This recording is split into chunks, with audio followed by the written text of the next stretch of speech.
Aloha nui kākou, Lily Makaila, planner with the Planning Office, here to give a brief presentation on the update to the Hawaii Island Plan. Wanted to quickly go over the agenda. So this presentation is going to cover the kind of a project overview and timeline for the update to the island plan. It's also going to cover background information. What is an island plan? Why is it important? How you folks can be involved in the update to this plan and why that's important.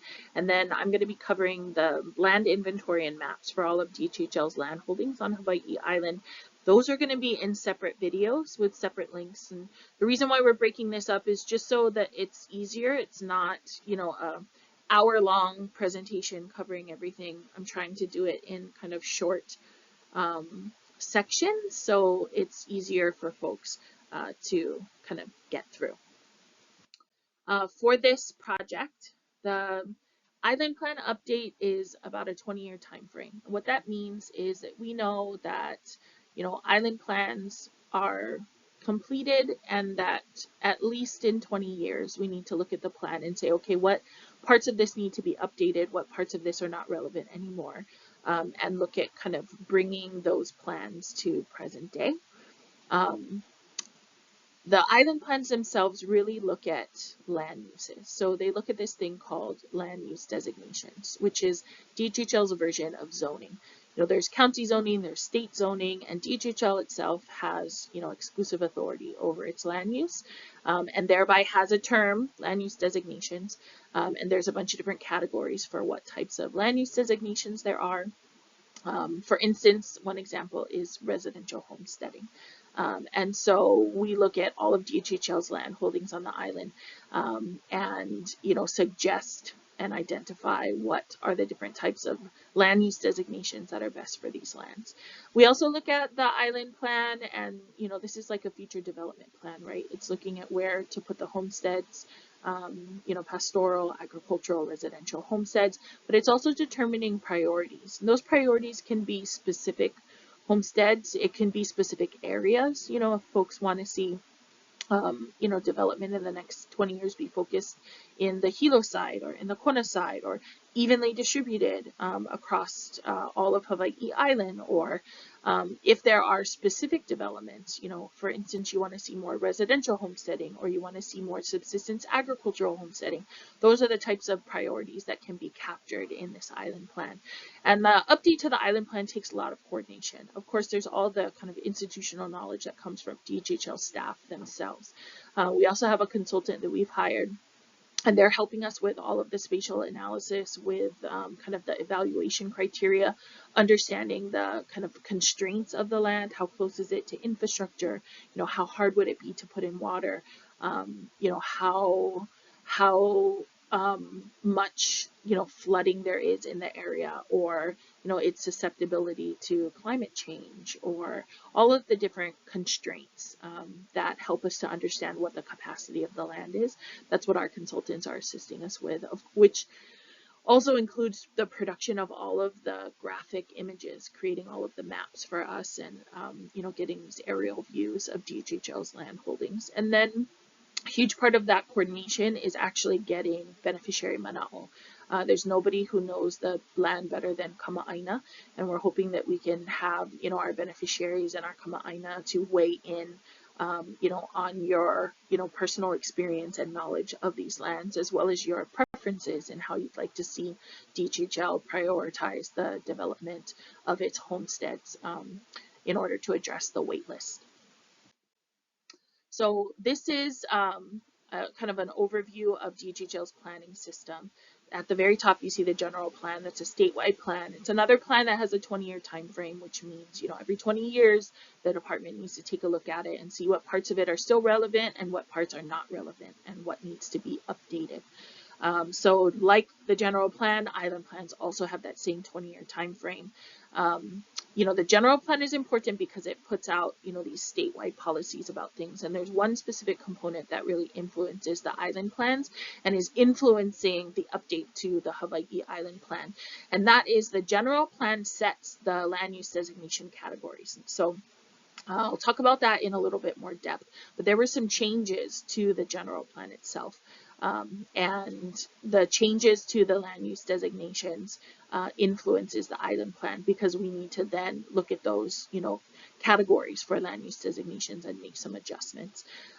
In order to kind of maybe understand the difference between island plans and regional plans, island plans really just look at the land inventory. They're focused on the land, what's the constraints of the land, what's the capacity of the land, what's the best, long-term land use in order to, meet the mission of the department to create homesteads and to address our wait list.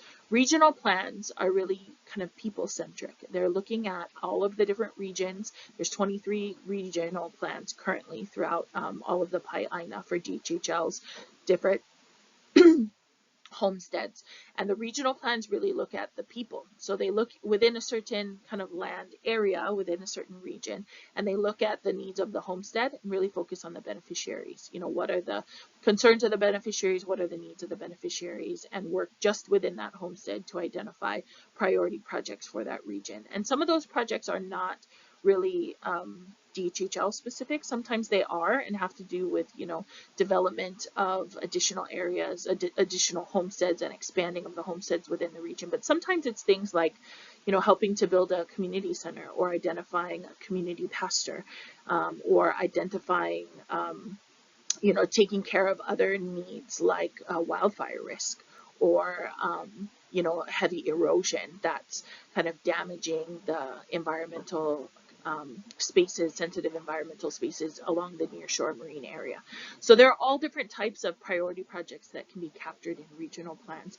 The island plans themselves really just look at the land inventory themselves and don't spend as much time, focusing on the needs of the homesteaders, more the needs of our beneficiaries and the applicants on the wait list. So talking a little bit about the last island plan. So the last island plan happened in 2002. It looked at kind of all of DHHL's land holdings on Hawai'i Island, but it did not include DHHL's Kona land holdings. The reason for that is in 2002, DHHL's lands in Kona were not a part of the Hawaiian Homelands Trust. Those were added to the trust later. As a part of that kind of reconciliation for lands that had been illegally transferred or sold from the DHHL land trust. And so those lands were later added in. So all of our land holdings in North Kona, they were not a part of that island plan update in 2002. But once they were added to DHHL's land holdings, there was a West Hawaii amendment that was completed in 2009. And that's how the land use designations were kind of decided for all of DHHL's North Kona land holdings. I mentioned previously 2022 was the update to DHHL's general plan that included specific changes to the land use designation categories. And again, I want to mention that this had heavy beneficiary consultation. Over 2,000 beneficiaries were consulted as a part of the update to this plan. And one of the things that kind of came from beneficiary mana'o was some changes to the designation. So for instance, there was a category called general agriculture, but it was not a homesteading use. It was meant to be a non-homesteading use. So it's meant to be for lands that were not suitable for homesteading and needed to be kind of stewarded or managed by the department until, there's some time in the future where they could be kind of more closely evaluated to see if there might be use for homesteads, or, deciding that no, it's not really suitable for homesteading, it needs to be, put into conservation, or for whatever reason, it's usually the more remote lands or lands that are harder to access. For Hawai'i Island, actually, there are over 37,000 acres of land that were previously categorized as general agriculture. Again, mentioning that that's non-homesteading use. So that's not, general agriculture. Sometimes we think, oh, that would pull from the agricultural wait list and could be used for agricultural homesteading, but actually that was not the truth. General agriculture was like this catch-all category that, didn't allow for, immediate homesteading use. And so once the general plan was updated, then that category was removed because it was misleading. The very title itself, General Agriculture, was misleading and caused a lot of confusion. And so it was updated to a new category called Stewardship, which I think is a lot less misleading. It's a lot more clear, and it kind of lets folks understand, okay, these lands need to be stewarded. They could possibly be utilized for homesteading in the future. And in the meantime, they, need to be managed by the department. The other three categories that were created, one of them is DHHL Kuleana, which is a new homesteading use. And DHHL Kuleana is for kind of more raw or off-grid lands. These are lands that, may not be suitable for turnkey residential, but could be suitable for homesteading use. For folks who are interested in that type of homesteading, kind of the rougher, more rugged lands. There are two examples of lands designated for DHHL Kuleana. One on Hawai'i Island is King's Landing Settlement. And then there's also on Maui Island in Kahiki Nui. So those are two examples of areas that I think have a lot of constraints. It's not possible to put in county roads and county water lines and, electrical poles and, pull all the wiring up there for the utilities, but they are still valuable lands. They are still valuable to beneficiaries. Folks do want to homestead them, but homesteading in these lands looks very different than homesteading in other places. So that's what that DHHL Kuleana category is for. Another is community agriculture. There's always been, conversation from beneficiaries that, having access to land for gardens, for community gardens, for, community croplands, for even community pasture, that those are all really important to having kind of this vibrant, thriving homestead community and homestead region. And so that category was created to kind of meet that need. And the last one is renewable energy. We have this mandate from the state that says that we need to look at renewable energy initiatives, and there have been a handful of renewable energy initiatives that have taken place on DHHL's land. So this category was created to kind of identify, okay, these areas might be, suitable for renewable energy. For whatever reason, they're not suitable for homesteading. And since they're not suitable for homesteading, they need to be identified for another use. And it may be in an area that's suitable for renewable energy. And then this is an opportunity for all of our beneficiaries to be able to weigh in and kind of express how you folks feel about where those renewable energy areas are identified. In this kind of update to the Hawai'i Island Plan, we're also looking at added criteria for evaluation. Previously they look at slope, they look at soil quality, they look at, rainfall, access to infrastructure, all of those things. We're also looking at things like critical habitat areas, effects of climate change, kind of increased risk from hazards like floodways or, wildfire is a huge concern. And is more so at the top of folks' minds. We're also looking at things like environmentally, culturally, or historically sensitive spaces, archaeological sites, and trying to incorporate all of those constraints into our evaluation criteria. For the project schedule, for the last, year almost, the last 12 months, our consultants have been, working with DHHL staff to do all of this research. I know that a year sounds like a long time, but I do want to bring up the fact that it's about 120,000 acres. It's a lot of land. It's more than half of DHHL's land holdings across the entire Pai'aina. And to be able to look at everything in the detail that I just described, it really takes time, and it takes multiple iterations of, maps and graphics and all of this spatial analysis. And so that's what has been worked on in this, last 12-month period. August is when we did our in-person meetings, and we're, putting out this opportunity for folks to look at these materials online and participate kind of at your own convenience, and still be able to give comments and still be able to understand what this project is and what we're doing and how you can participate and how your voice can be incorporated into the update to this plan. So we have 2 more touches. we're targeting around January and around May, coming out with, revised iterations of these maps, and then with the draft for you folks to be able to look at and give us your mana'o. Hoping that this project will be completed in fall of next year. So the process itself, we look at all the current conditions, we do the kind of draft land use designations. That's where we're at now. And this process includes incorporating beneficiary mana'o, like I mentioned previously. There's no one who best understands the land more so than Kama'aina. And, there are, mistakes, and there are, missing pieces, or, other errors that need to be corrected. And then even just, like, evaluation criteria is really subjective. And so we need to kind of understand our Kama'aina perspectives and beneficiary perspectives on what the priorities are for designating the different land use designations and identifying the priorities. So, at each stage as we come back out, we've brought out our draft land use designations. We're getting our beneficiary input. We're going to revise. We're going to come back out with the refined ones, get beneficiary input and revise. And then we're going to come with our final plan recommendations.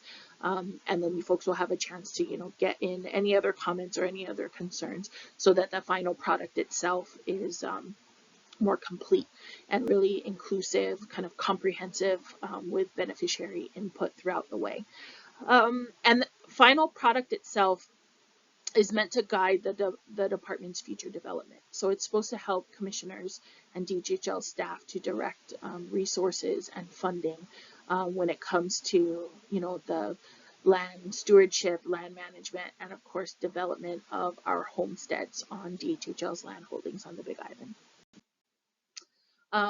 In order to incorporate our beneficiary mana'o, for our in-person meetings, we really broke it up based on kind of the surrounding land holdings in the moku of where each meeting was. We would have loved to do 4 kind of identical meetings where we cover all 120,000 acres of DHHL land holdings, go over it in great detail, and give folks an opportunity to ask questions and comment. But, we had 2 hours, and it was a struggle to be able to cover all of the land holdings just in the surrounding moku in that 2-hour time frame. And so I think, we created this online option kind of as a response to the constraint of just having so much area to cover, and trying to make sure that we're not taking up too much of people's time, and that you folks have a little bit more flexibility to get information and weigh in and look at the maps and give your comments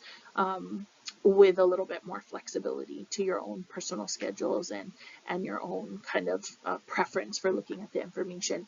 We have a 30-day comment period that's going to start on September 1st. So we've been doing the meetings the first half of August, preparing all of these materials to be put online. The comment period is going to run through the end of September. And so that, we're hoping will give folks ample time to look over the videos, look over the materials, and get your comments in. And then all of those comments are going to be incorporated into kind of the refined maps that we're going to bring back out for folks to review again in January. Again, we're at this first phase. We're going to be coming out 2 more times to folks for input. So this map here, this shows all of DHHL's land holdings that it's colored in. The grayscale area is, not DHHL lands. All the colored area is DHHL's land holdings across the island of Hawaii. And I want to bring your attention to the colors that are on there. Those were all of the land use designation categories that were a part of the previous island plan. So the 2002 and the 2009 amendment. These are the kind of previous land holdings. You can see general agriculture is over 37,000 acres, and it's that light green area. You can see it's kind of throughout DHHL's land holdings on Hawai'i Island. So these are the kind of existing land use designation categories, but we're hoping to update that with kind of our new proposed land use designations. So I want to cover the land use designations. So sorry, I'm not I'm not able to move my little bubble here. But I will do my best to explain kind of what the descriptions are for each of these land use designations. So the first cut is everything that's on here is homestead use. So DHHL land use designations are either for homesteading use or for non-homesteading uses. Of course, homesteading uses is the priority. The homesteading uses is creating actual homesteads, the awards, the lots for our applicants on the wait list to be able to access their homesteads. So homesteading uses are always the priority. Of those categories, there are 5 different land use designations that qualify as homesteading use. So there's residential, and residential I think most folks are familiar with. Residential is colored in yellow, and that's where, you know, the homestead lots are that require having a house on it. These awards pull from the residential wait list, and that's kind of the bulk of the focus over the last 100 years of DHHL's development has been on creating residential homestead awards. Residential lots, residential land use designations, that's the only homesteads that pull from the kind of residential wait list. The next 2 categories, the 2 green ones, there's subsistence agriculture and supplemental agriculture. Both of those pull from the agricultural wait list. Subsistence agriculture is small lot agriculture. It's supposed to be 1 to 3 acre parcels. There are instances where it might be a little smaller than 1 acre. This is meant to kind of allow folks some space to do agriculture, but more for subsistence for themselves and for their families, not necessarily commercial agriculture.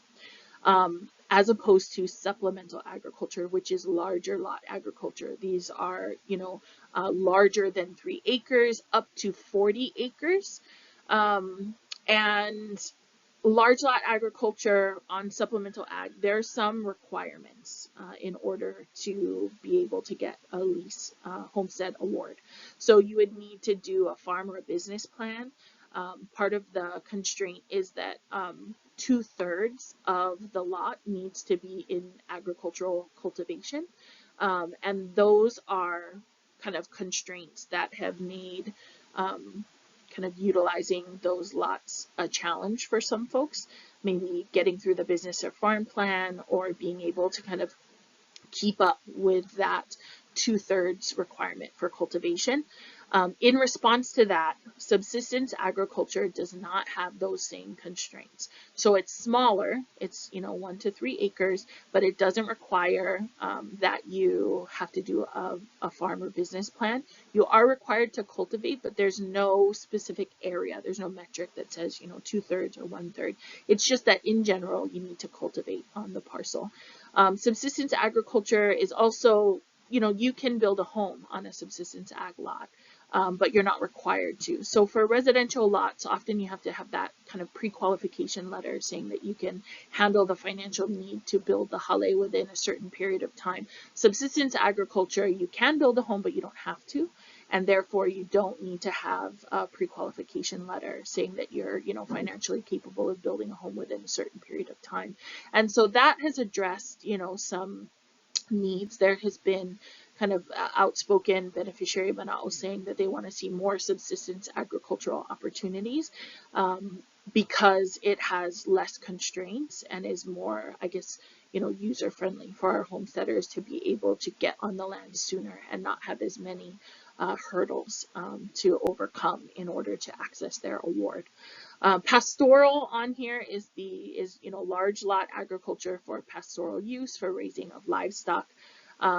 It requires a ranch plan. It also requires, you know, fencing of the parcel, and it's the only land use designation that pulls from the pastoral wait list. And then there's DHHL Kuleana. So again, that's the kind of raw land without infrastructure. 2 examples is King's Landing on Hawai'i Island and Kahiki Nui on Maui. Now, as far as which wait list it pulls from, that is something that is part of the designation. So, for instance, Kahiki Nui, the DHHL Kuleana lots that are up there pull from the pastoral waitlist. But in King's Landing, it's going to be a mix of agriculture, pulling from the ag waitlist there. And so the DHHL Kuleana can pull from any of the various waitlists, but it would need to kind of be more suited to the intended use of it, which is identifying lands that, you know, are not suitable for the traditional types of, for the other 4 types of homesteading uses. And there are a few areas where we propose might be suitable for DHHL Kuleana for you folks to kind of contemplate. So that's all the homesteading uses, the land use designations for homesteading use. This next one covers non-homesteading uses. Okay, so community use is pretty straightforward. These are areas that are good for, you know, public facilities. It could be parks, it could be common areas, could be community centers.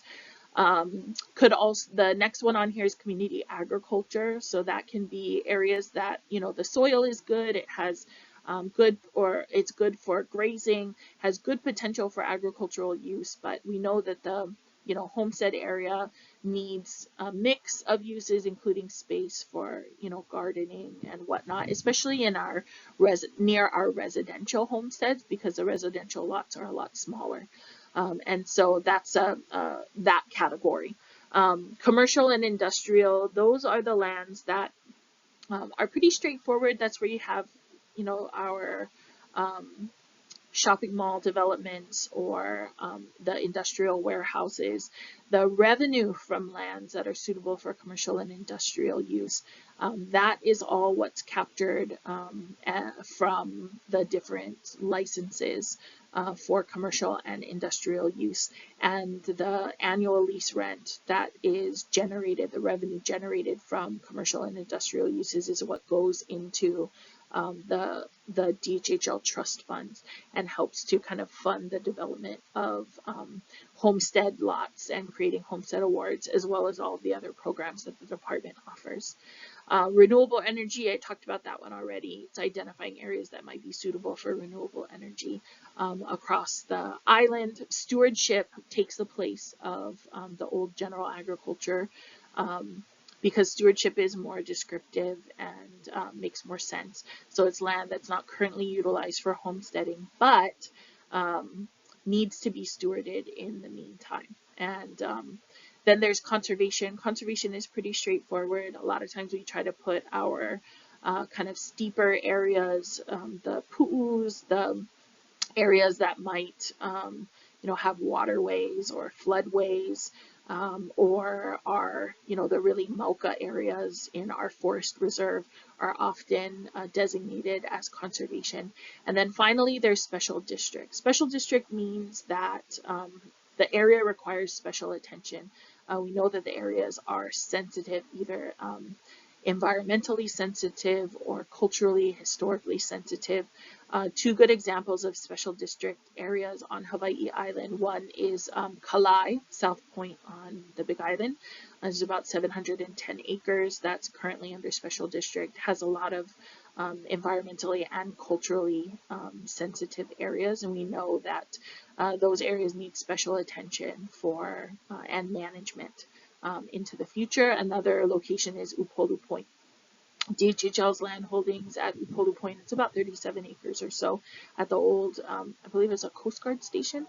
So those 37 acres are all in the tsunami zone, in the tsunami evacuation zone. And so, you know, we know that it's, you know, coastal area, it's environmentally sensitive, it's in a high hazard area, high risk area for tsunami hazard. And so those are 2 examples of how special district is utilized. Okay, I hope that this was useful to everybody. I'm going to try to end right now at 30 minutes, and please watch the other videos for more details about the maps. Mahalo.